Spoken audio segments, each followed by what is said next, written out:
Resourceful Designer, episode 157, Protecting WordPress Websites.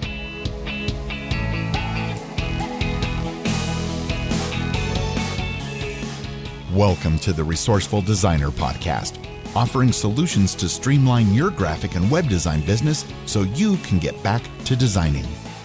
And now your host, his favorite dessert is sugar pie, Mark Dickhout. Welcome to the show. Thank you so much for joining in this week. In this episode, I'm going to share an important message with you about protecting both your and your clients' websites. But before I get to that, I'm happy to announce that the Resourceful Designer community is now open again for registration. If you've been following the podcast for a while, you heard me at the end of 2018, before the end of the year. I was accepting registrations through Patreon supporters for the Resourceful Designer community. Well, I'm happy to say that those who did sign up, that are founding members, are really enjoying what's happening inside the community. We're having some great conversations, getting to know each other, and having some very interesting video chats discussing various topics related to the design industry. But now it's time for me to open up the community to you.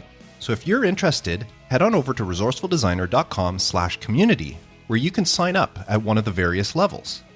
Now, you may be asking, why would I want to pay for something that I can get for free on Facebook or something like that? Well, I can honestly tell you it is not the same.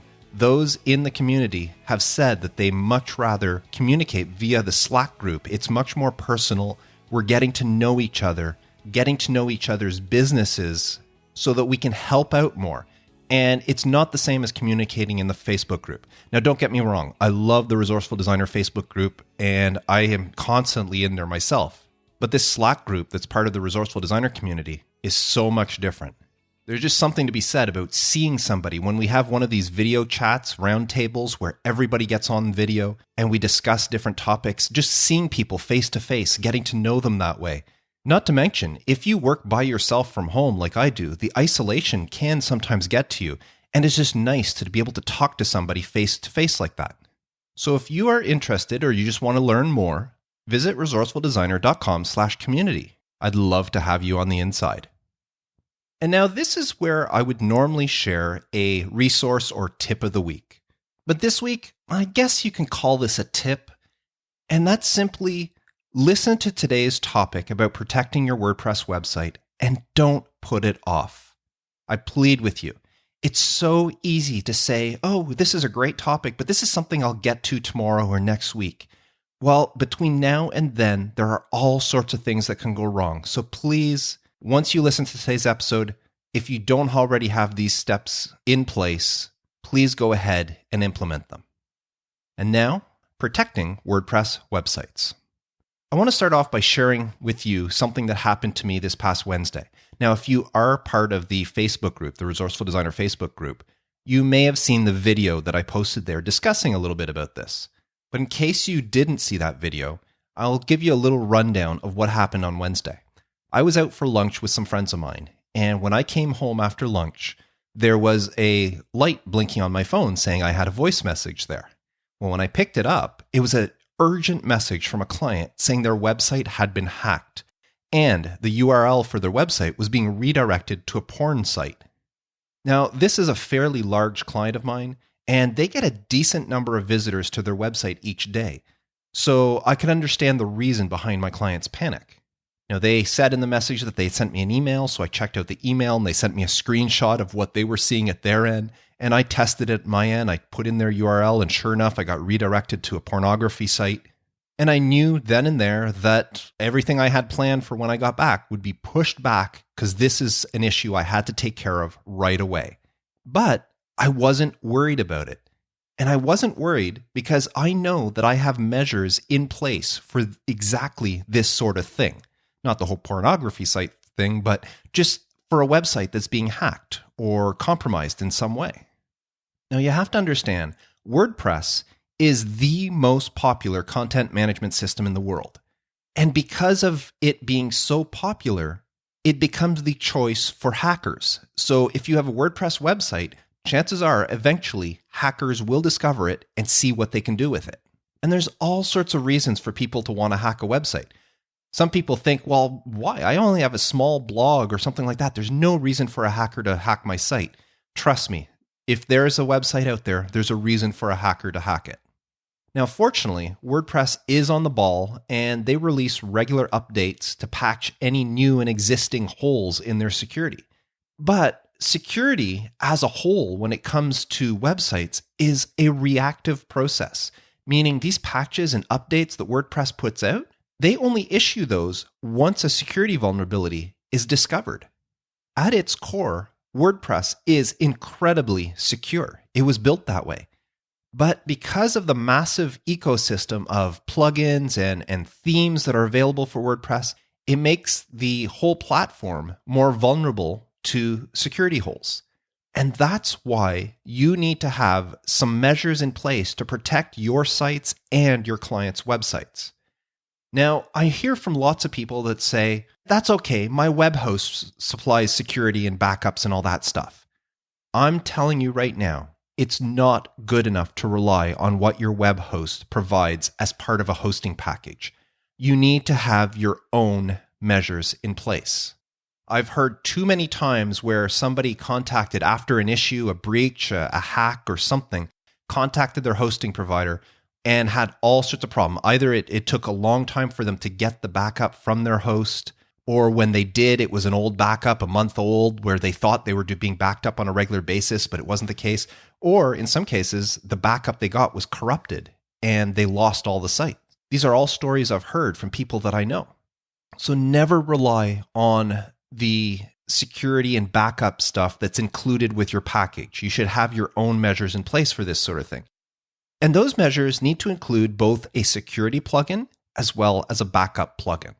Now, I'll start off with the security plugin. By using a WordPress security plugin, you get access to additional features that WordPress doesn't have right out of the box. And those are features like site or file malware scanning. So it scans your site to see if there's any malware on your site, and it does this on a regular basis. Security plugin can protect you from brute force attacks. And that's when your website is bombarded with attack after attack after attack, or login attempt after login attempt after login attempt. Sometimes this is made to try to force a website down. The server gets overwhelmed with so many requests for information that it ends up shutting down and you lose access to the website. Now, a security plugin also offers regular security scans, monitoring, and notification. You can be notified if something looks fishy with your website. And they also provide special firewalls, and just overall, they harden the security that's already built in to WordPress. Now, as I said earlier, sadly, a lot of site owners don't think about security for their WordPress website until it's too late. But once your site has been compromised, there's not a lot you can do if you don't have these measures in place, besides notify your visitors that, sorry, the site's down, and try to either clean up the mess if you can, or start over from scratch. And that's when these site owners think, oh, if only there was something I could have done to prevent this. Well, there is security plugins. Now, I did a quick search of the internet to see what are the more popular security plugins out there, because I'm not familiar with all of them, and there are tons of them out there. Now, here are some of the top ones that I found. I looked at various websites where they rated the various ones. And in no particular order, the top ones that I found across several websites were the all-in-one WP security and firewall, WordFence, which is one that I've heard many times over the years. I know a lot of people that are using WordFence. There's Securi Security, there's SecuPress, and of course the one that I use, iTheme Security Pro. Now, each one of these that I mentioned, first of all, in case you're wondering, there will be a link to all of these in the show notes for this episode. So you can go to resourcefuldesigner.com/episode 157, and there will be links to all of these in the show notes. But each one of these plugins offers both a free and a premium version of the plugin. Now, when it comes to security, I'm of a strong mind to say don't skimp. If there's a premium version, pay for it. It's well worth it. Especially if you're doing websites for clients and you're offering this sort of thing as a service. Sometimes you can buy an all-inclusive or whatever level of plan that allows unlimited websites. That's the case I have with iTheme Security Pro. I pay for unlimited websites and I can install it on every single client site I have and all my own personal websites. So even though all of these or most of these also offer a free version, security is not something to take for granted. Please, I encourage you to invest. It's very small fee. Usually it's less than $10 a month, sometimes even less than $5 a month, depending on the plugin, for the peace of mind of knowing your site is secured. Now, as for the reliability of all these, as I said, these are all the top rated ones. I don't have any experience with any of them except for iTheme Security Pro. And I will let you know, I said the links will be in the show notes for all of these. The link for iTheme Security is an affiliate link. It's the only one that's an affiliate link because I believe in them and I have a relationship with that company because of my use of them over the years. So that one link is an affiliate link. If you do click on it and you do purchase iTheme Security Pro, I do make a small commission on it. So I just wanted to be upfront with that. But any one of these will do. WordFence is another one that I hear a lot of people put out there, and I've heard really good things about it over the years. It's just not the one I use. Now, another thing I recommend when it comes to security is two-factor authentication. Now, if you're not sure what that means, it's an extra hurdle, if you will, in order to gain access to a website. So when you log into a backend of a WordPress website, you usually put in your username and your password, and when you click enter, it gives you access to the backend. If you have two-factor authentication in, instead of letting you into the website after you put in your username and your password, a new screen comes up and it says, can you please put your authentication code? Now, in my case, using Google Authenticator, I have the app on my iPhone. And when I open up the iPhone app, it lists all my client websites there. And there's a number. It's a 6-digit number. And that number, it's a different number next to every website listed on the app.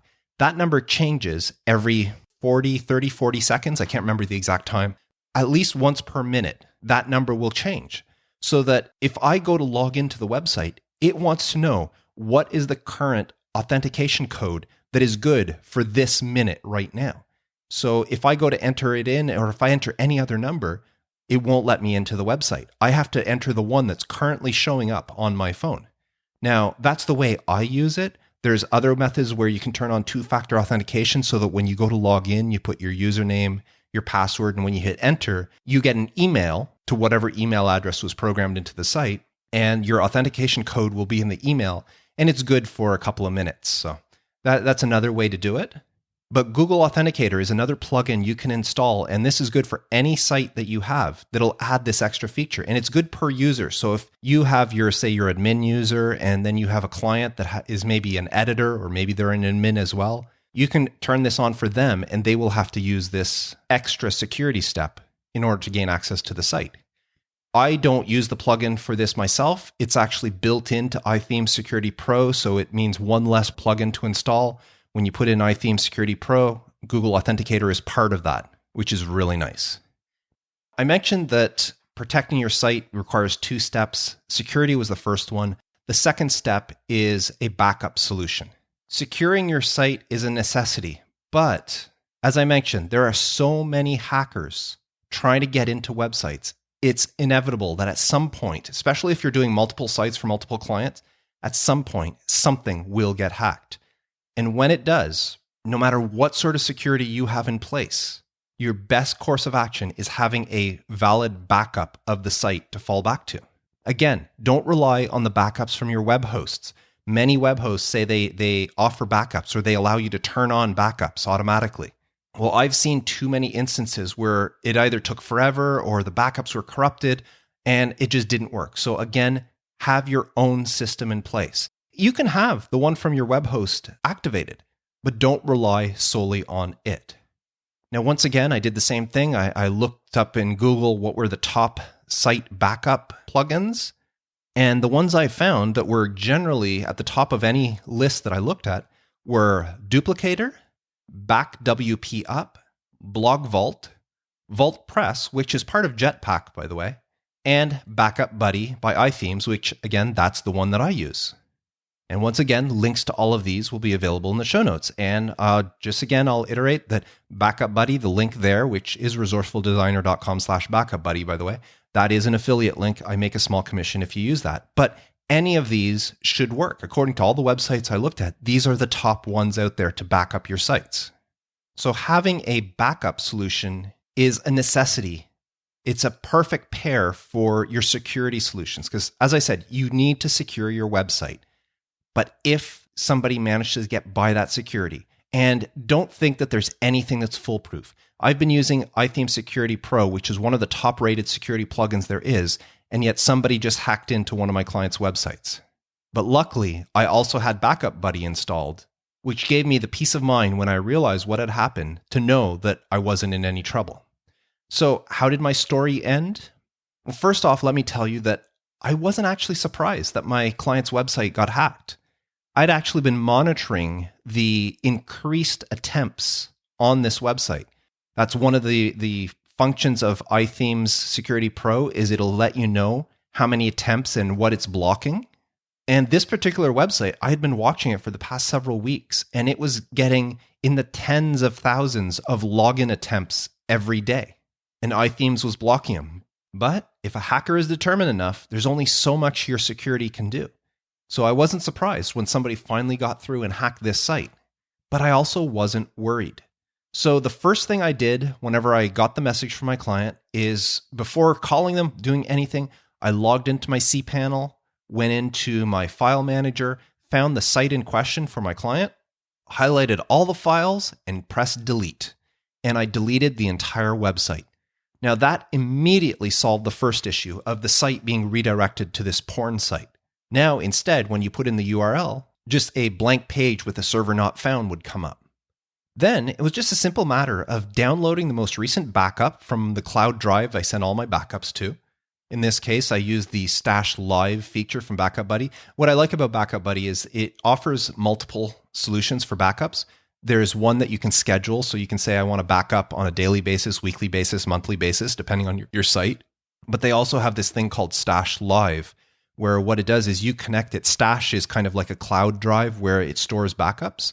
You can set it up so that your site is constantly being monitored.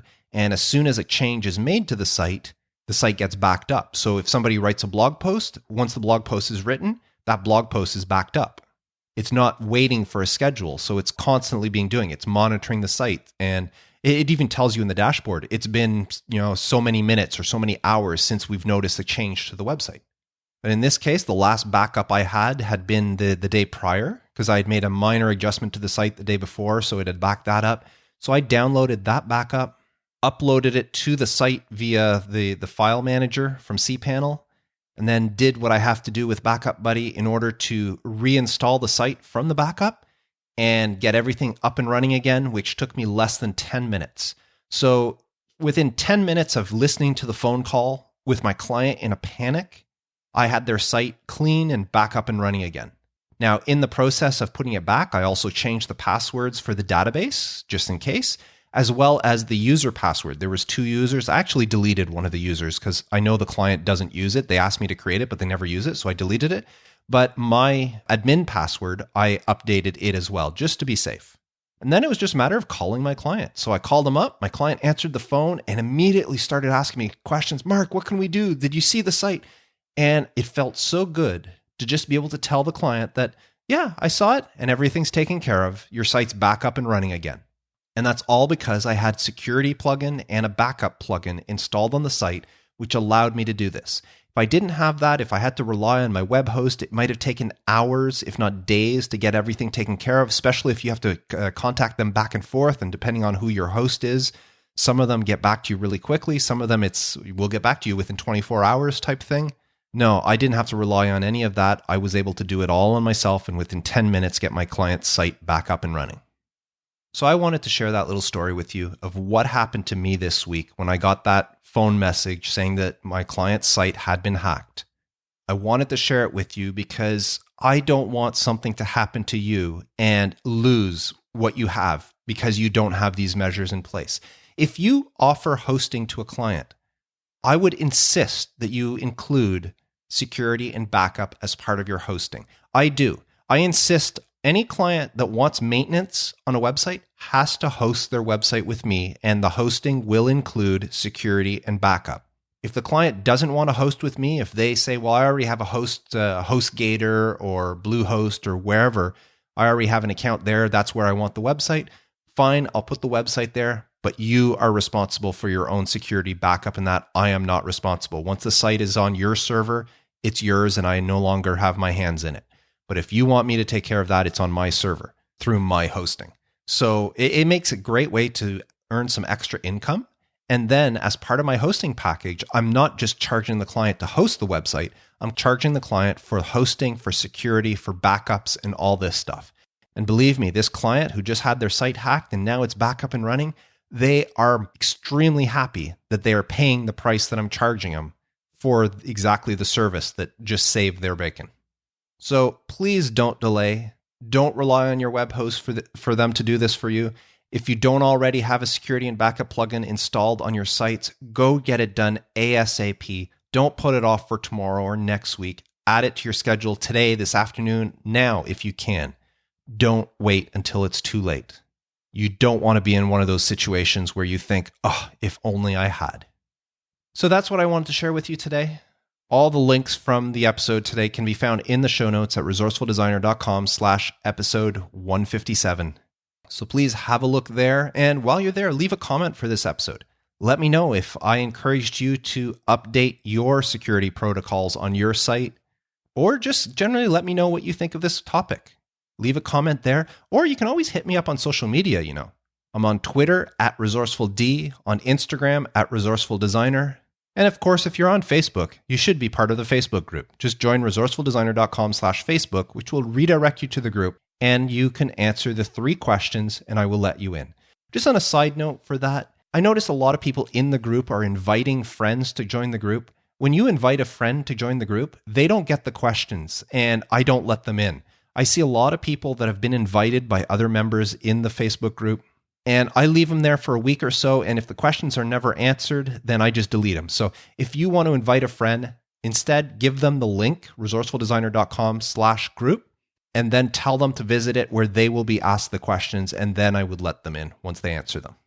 So that's it for this week's episode. No question of the week this week. I do have some in my mailbag. I'm just running out of time today. I've got some other stuff to do, so I'm going to skip the question of the week this week. But I do want to thank you very much for listening, for sticking around to this point of the episode. Hopefully you got some value. Hopefully I put enough of a scare in you that if you're not already using these security measures, that you get them in place soon. Because trust me, you do not want to type in a URL and get redirected to a porn site, especially if it's yours or your own client's website. That's the last thing you want to see happen. So thank you very much. And don't forget to visit resourcefuldesigner.com/community if you're interested in seeing what the community is all about. We would love to have you on the inside. The conversations there are amazing. I'm loving these group of people, getting to know them, they're getting to know me. And the conversations are so much deeper than the ones we're having on Facebook. So have a visit there if you're interested in joining. And please tell your friends about the podcast. It's available everywhere podcasts can be found, including on Spotify. Or if they don't know how to listen to a podcast, get them to download the app. I'm sure they know how to do that. Until next time, I wish you all the best with your graphic design business and all the security on your WordPress websites. I am Mark DeCote, reminding you to stay creative.